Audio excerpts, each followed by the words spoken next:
We have a new champion at light heavyweight. We have a potential new contender at 155, a fight of the year candidate between Justin Gaethje and Rafael Fiziev, and a viral KO by Mauricio Ruffy. Sit back, relax. This is UFC 313 recap. This is the Sanderson Show. Let's get into it.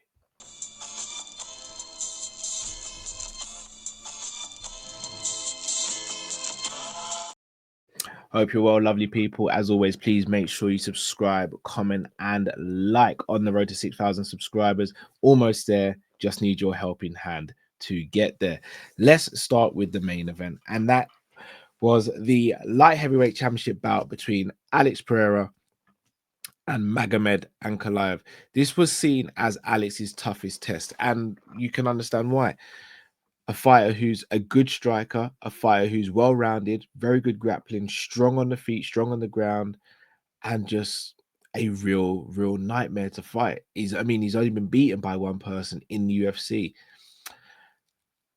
But because of the aura, because of the streak he was on, because of this mystique around him, many people, including myself, thought that Pereira would get the job done and get it done inside the distance. However, as the fight continued, after the first round, it looked more and more likely that Pereira was getting more and more uncomfortable. At the end of the second round, he got buzzed really bad. He won the first round, no questions asked. I got buzzed really bad in the second round. Clear Ankalaev round. This is where it gets tricky for me. Round 3 for me was a sleeper round. That could have gone either way, in my opinion. It was a swing around. Sorry, not a sleeper round. It was a swing around. Could have gone either way. I had it going towards Alex Pereira. Round 4, I thought was clear as day, Ankalaev. So going into the last round, I had it 2-2. In the 5th round, I scored it for Pereira. I think he landed more strikes. Plus, he wasn't taken down. So, yes, Ankalaev's holding him up against the cage and trying to get takedowns, but ultimately he was unsuccessful. He was unsuccessful for the whole fight. So, for me, that swayed it in the way of Alex Pereira. So, that would have had me score it 48-47 for Alex Pereira, 3-2. However, it went the other way. My issue isn't that it went the other way, because I don't think it was a robbery. For me, the issue is how is it being judged with these grappling exchanges? Because outside the grappling exchange in round 5, Ankalaev didn't do anything really. Landed less strikes, didn't do anything. So I think that again is the grey area in the mixed martial arts judging sphere, because we don't know what they're looking for. If you hold someone up against a cage, you're told it's not causing damage, you're not doing anything apart from holding someone there. That's effectively what Ankalaev was doing. He was trying to get takedowns, but he wasn't able to.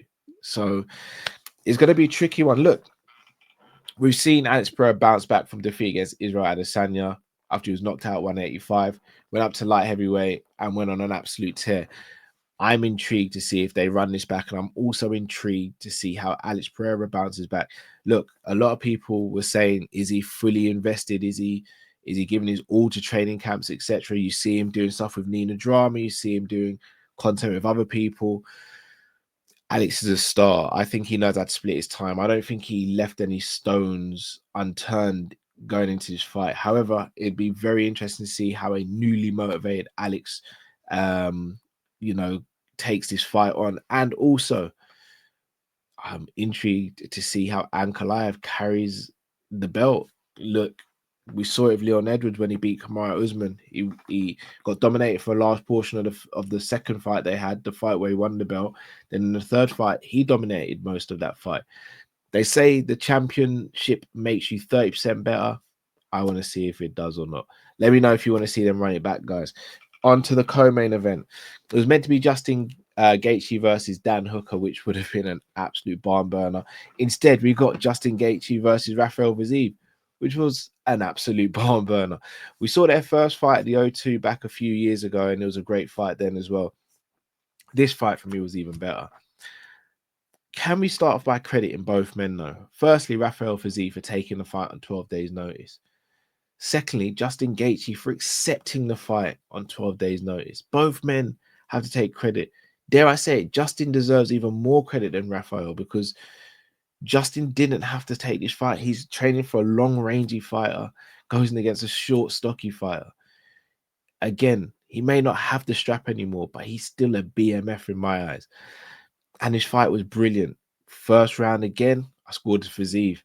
Did start to look a little tired. Justin Gaethje lands a beautiful uppercut in the second, almost stops him. Rafael Fiziev rides it out. Third round, Rafa does look tired, but he just bites down on that gum shield, keeps on marching forward and keeps on fighting.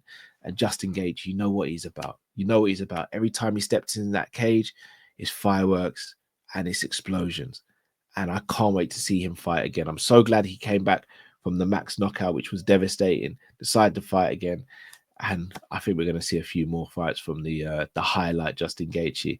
But I also hope that Fiziev gets a nice matchup after he saved the day for this co-main event as well. On to the third fight of the evening. That was Jalen Turner versus Baha Mendes. A great fight while it lasted. Jalen looked really sharp on the feet. Half dropped to Baha Mendes, then followed him to the ground. During the actual fight, I kept on saying, Jalen, why are you down there? Why are you following him down there? You're like, get some separation. You haven't been able to stop him on the ground. Get some separation. Stand back up. You're piecing him up on the feet. Go again. Jalen Turner decided to stay on the ground, end up getting caught in a triangle and tapped out. Beja Mendes was brilliant.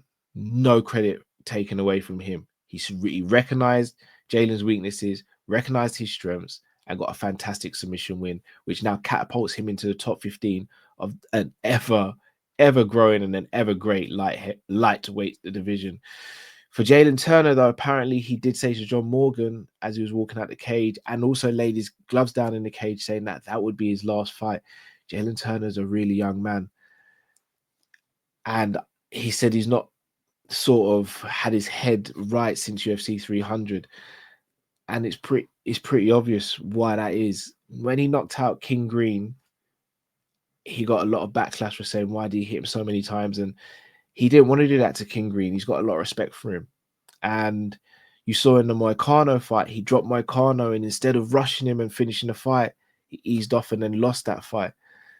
You could argue he kind of eased off a little bit in this fight against Baha Mendes. If he's lost that killer instinct, as great as Jalen Turner is, as bright as his future is, in my opinion, as much as he's got left to give to the game, I'd rather he leaves now than ends up hurting himself physically or mentally. It'll be a real shame to lose someone like Jalen Turner from the UFC. But if he's saying he wants to retire, then you can only respect his decision. I hope he gets a gig within the UFC. He was on the Wayne show the other day and gave a great account of himself and was really fun and energetic to be around. So we'll see what happens there. With the Lemos and Lucindo fight, not much happened there. Lucindo looked really tight and looked really nervous, and Lemos kind of just went through the motions of getting the victory. Neither of them would necessarily cover themselves in glory here or really stake a claim to be the number one contender or fight for the belt or do anything of note. So both women maybe need to go to a drawing board, but congratulations to Amanda Lemos on the win. Be interesting to see who they're matched up with next as well. And for the fight that kicked it all off, and that was Mauricio Ruffy going up against King Green. Wow. Before the viral knockout happened, me, Jay, and Luke were sitting there on the watch long and we were going, Ruffy's closed the distance and Green looks like he's slowed down a lot. And he hurt Green with a punch early in the round. And you're thinking, Green can't take too many of those. And Green wasn't able to get his offense off. Mauricio closed the distance really quick and had his back up against the fence. And he hits a beautiful spinning wheel kick. And it was a perfect technique. And as soon as it landed, you saw King Green face plant. You knew that was it. Great stoppage by the referee. Maybe it's time for King Green to maybe step away from the sport. I don't want to see him get hurt. He's been such a fantastic breath of fresh air for MMA and been brilliant and a real credit to his community. And Ruffy goes on to bigger and better things. And again, he'll be knocking on that door. May even get a number next to his name now that Jalen Turner's out of the rankings as well. I can't wait to see it. It's going to be really interesting at 155 in the next couple of years. So people, that was my little 10-minute recap. If you haven't already, smash that like button, subscribe if you're new to the channel. Also, going to have some interviews coming out, so make sure you check out everything else on the channel. Switch on that notification bell. Also, follow me on social media. I'm on Instagram, TikTok, and X. So make sure you follow us there on the Sanderson Show. Thank you all for watching, listening. Till I see you again. Take care, everyone.